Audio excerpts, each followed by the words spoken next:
Hello and welcome to The Hub on CGTN. I'm Wang Guan in Beijing. Greetings, everyone. Winter tourism in China is no longer a niche activity. It is quickly becoming a nationwide travel trend. According to the China Tourism Academy, the winter season from December 2025 to February 2026 is expected to generate around 360 million domestic trips, producing roughly 450 billion yuan or around $64 billion in revenue. China's vast winter resources are now being turned into a powerful driver of economic growth. Earlier, my colleague Wang Guan visited Harbin, one of the country's most popular winter destinations. And beyond the city's famous ice sculptures, she met people working behind the scenes whose efforts are bringing new energy and new ideas to winter travel.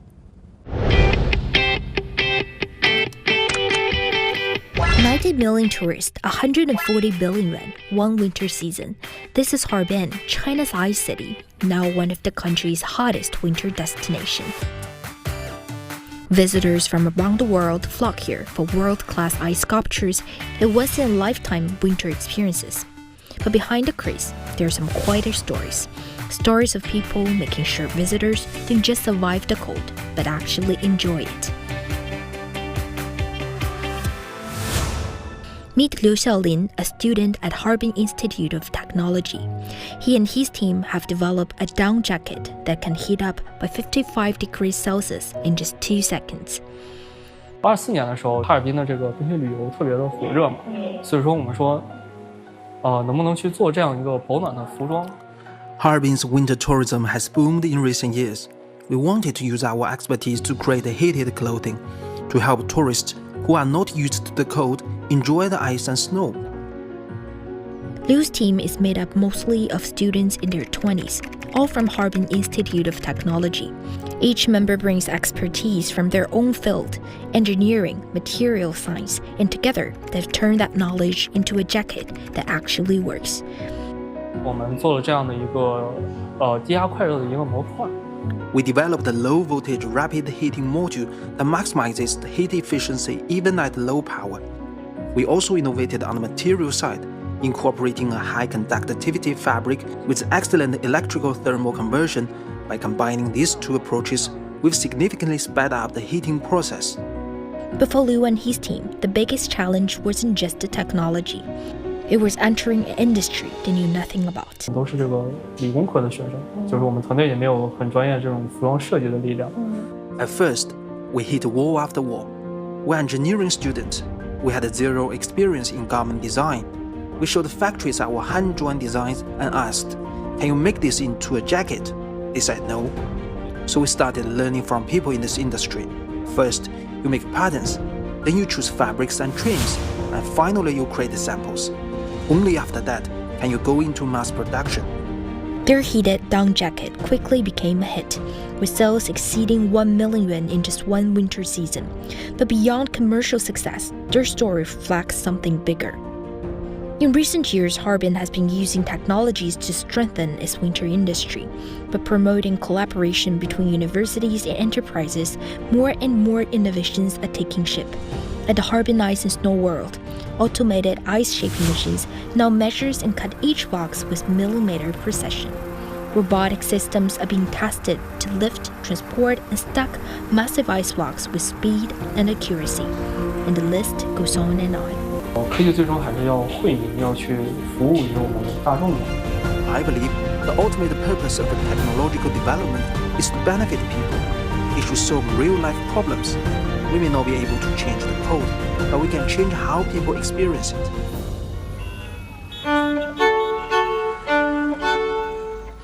But it's not just technology keeping Harbin warm.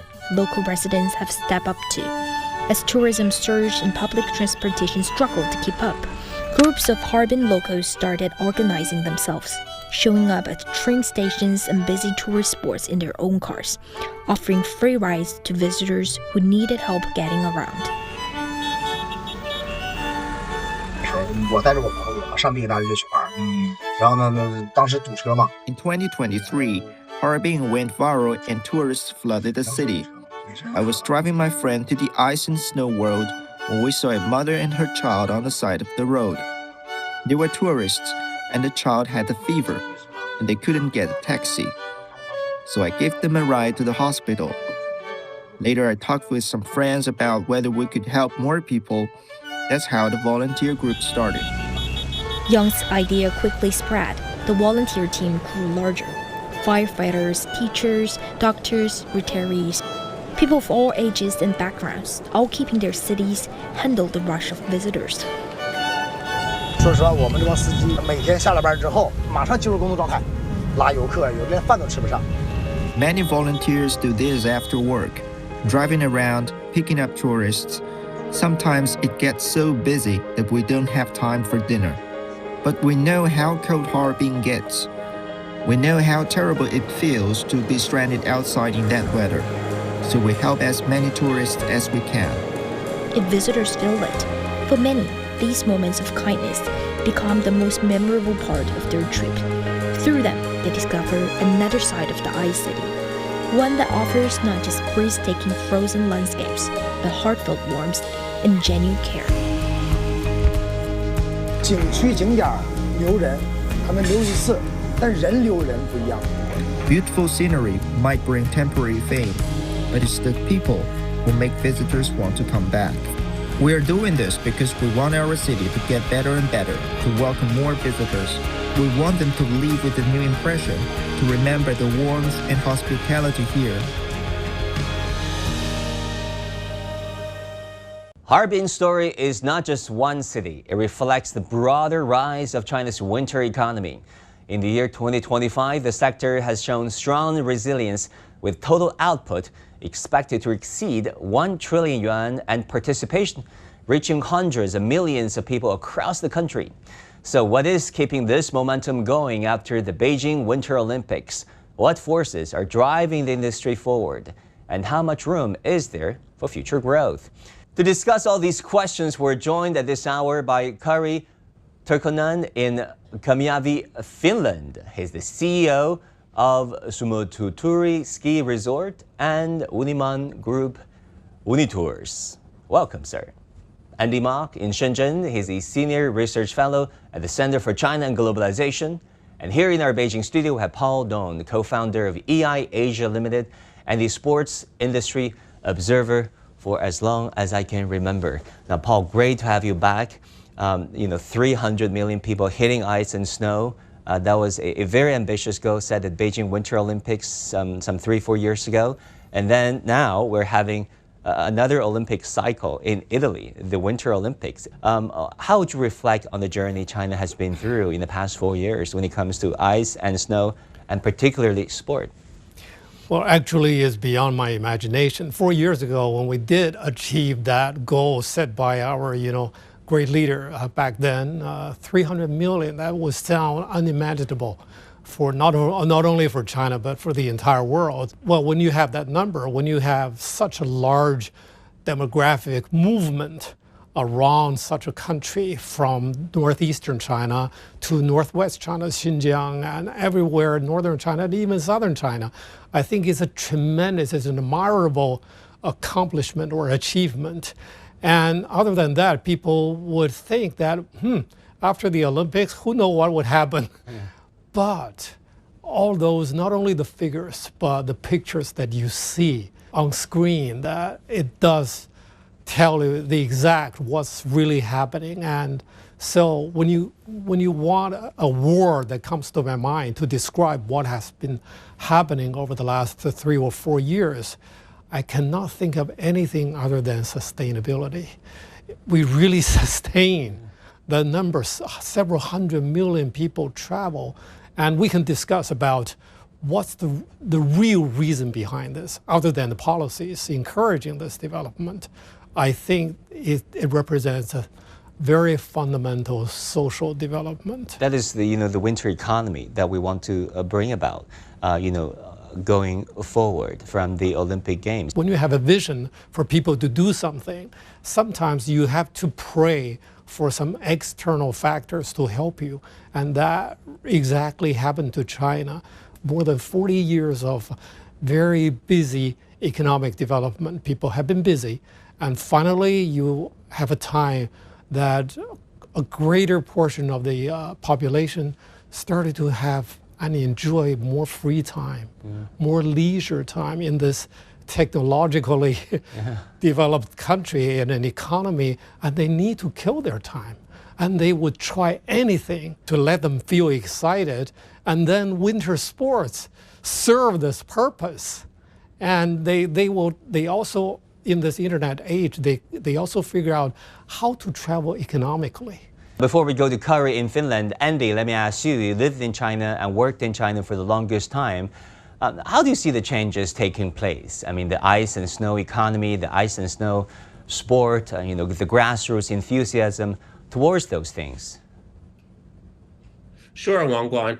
Well, I think clearly, as we heard, this is one of the results of unprecedented prosperity for an enormous number of people. So they do have leisure time, they have the interest for new experiences, coupled with the incredible infrastructure that's been built, not only the ski resorts, the other places where these winter activities can take place, but the transportation infrastructures where as well, civilian airports, high-speed rail, etc.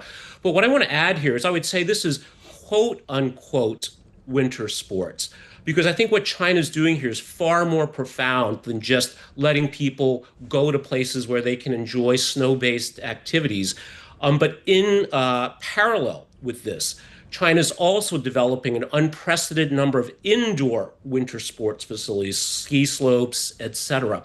And I think what this is doing is really not growing within the traditional winter sport industry, but completely rescaling it by engineering winter out of the equation. Because we know that traditionally, in order to enjoy winter sports, it relied on two things, geography and climate.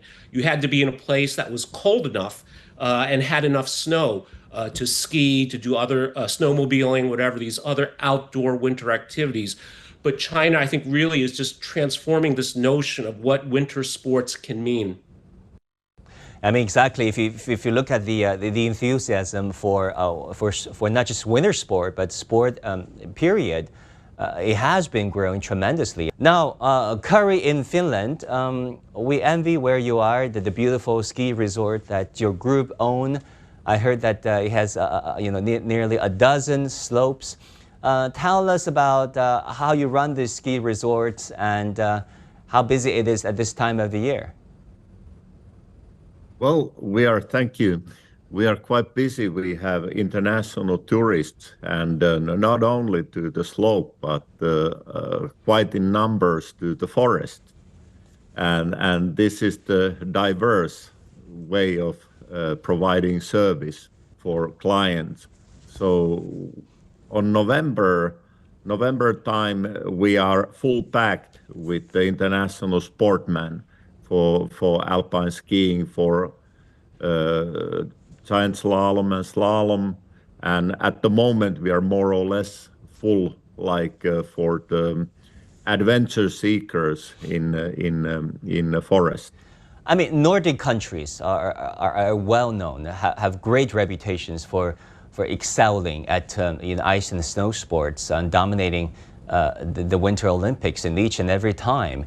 Finland, your home country, Norway, battling it out at some sledding finals. How do you see this sports culture, this ice and snow culture coming into being, coming into where they are today? How are they shaped? Well, we live in a cold place. We have 4 seasons, with summer is very, very warm, very nice. But then we have, of course, the winter, which is cold. We've been having here minus 30, 35 degrees, and today maybe minus 20. So this is just a part of daily life. And as citizens here, we do the things which are very common for us, and then the infra is building around, and it's following in the past decades already. So it's, in a way, it's nothing new for us. So very natural. And then the sports, well, this is a healthy way of living, and society is always supporting the healthy way of living. Young people, they start in the early age for the sports. They go for the ski schools, And then when they develop, some of them, they want to go further. And we provide possibilities. And we have ski clubs as well. And this is the way how it goes. I think it's a pretty European and Scandinavian way. Very good, very good. Thanks for sharing. Now, Paul, in what aspects do you think China has done right when it comes to cultivating the passion, the grassroots passion of taking up a winter sport and loving it, coming from where we were 4 years ago to where it is now, especially when it comes to young people, even kids, taking up winter sports?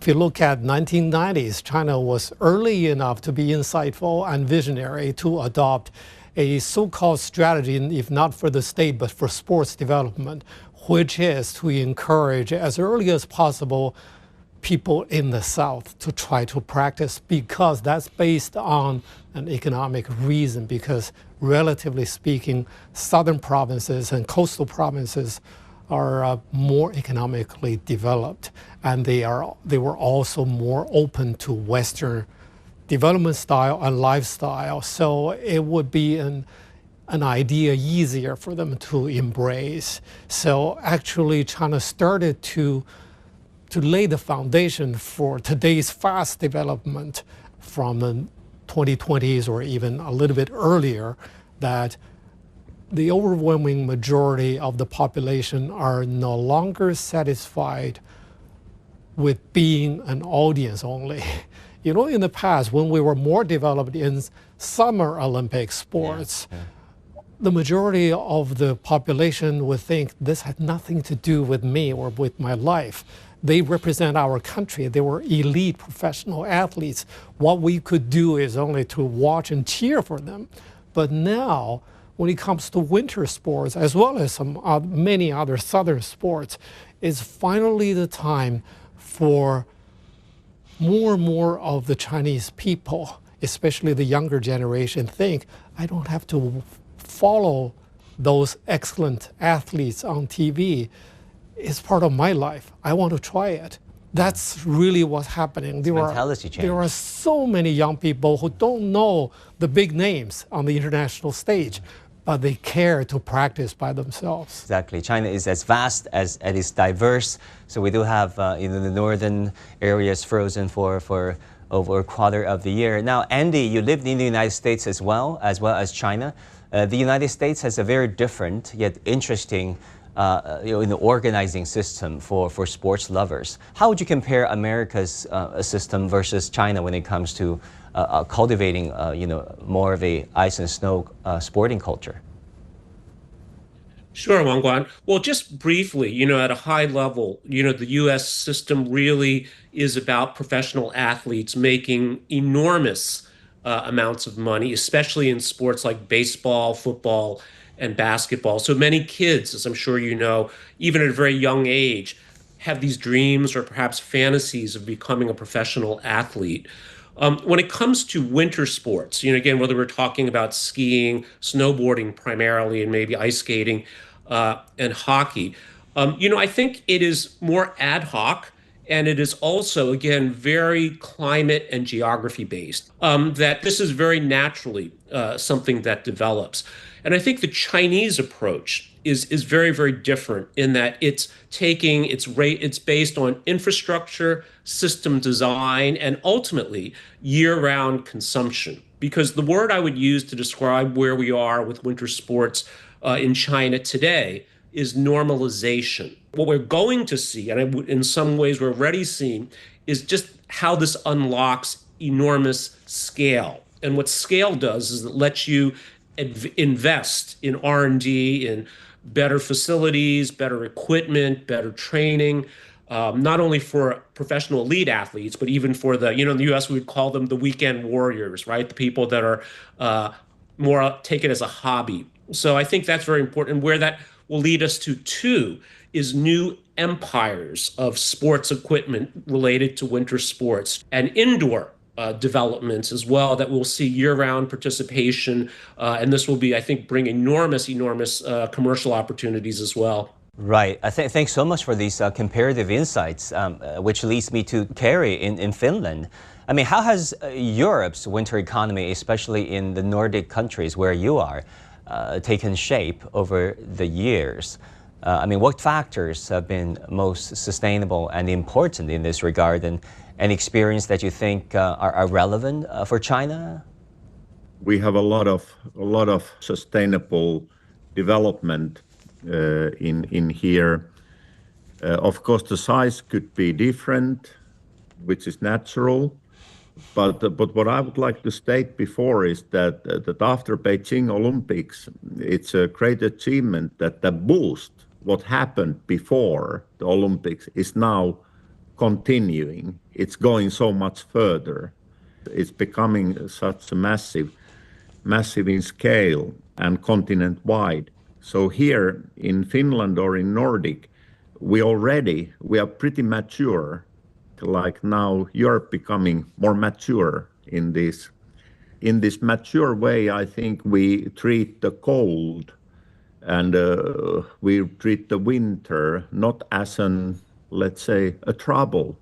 So it's sort of our friend, the cold and the winter and the darkness and the snowstorm and even the stars and all these things. And what we are trying to do here more is like we make our products for the tourism, we make slightly doing some modifications around these nature phenomena instead of building up something new, something different, or some like a big party around it. And we feel that this kind of a bit modest way, which is very Scandinavian way, is very, very sustainable and could be something nice as well. Making the best out of nature and smiling from the heart, that is so important. Paul, talking about that, there's room to improve when it comes to our winter sport and winter economy, right? We're not just talking about numbers on the surface, but what beneath those numbers and how we can really improve the quality of service, making people have greater ownership of what they do and taking greater satisfaction in what they did. I think your question takes us to this very, very important aspect that even significant, I mean, for our Finnish friends, that what the booming market or development of ice and snow sports and peripheral tourism industry mean for international experts. They do have expertise, you know, because the business, the industry, or the sports have been around in Europe and North America for more than 100 years, but quite new and almost alien to Chinese just 10 or 20 years ago. So they still, even with such a, you know, booming phenomenal development now we witness in China, we are still in a very, very early stage, and we are kind of prepared for a very steep fluctuations next. What would happen to our market? I will have run into some difficulties. So I think it's very important for China to resort to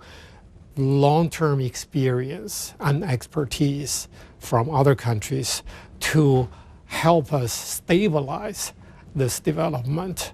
And yeah, I think, well, it will be overwhelmingly depending on our own adaptation and adjustment, but still we need to look out for expertise, even from neighboring Japan, from other countries, and some of the oldest, I mean, long-term skiing resorts near Beijing are actually invested and run by Malaysians. They are professional in this business, although they are from Southeast Asia. I mean, so I think, yeah, we still have a long way to go. We cannot be just content with where we are now. But what would be the key word that you want to share when it comes to improving our winter sport and winter business quality? Keywords, maybe 2 keywords. Yeah, I still believe that that expertise is the key word. Yeah, we cannot be over proud of ourselves and just disregard the more developed experience in other continents. I mean, China remains an emerging market in this business. The United States, North America, Europe remain the largest ice and snow sports markets in the world, followed by China and Japan. So we still have a long way to go, but China has its own way. And when it comes to figures, and we have our own accounting criteria.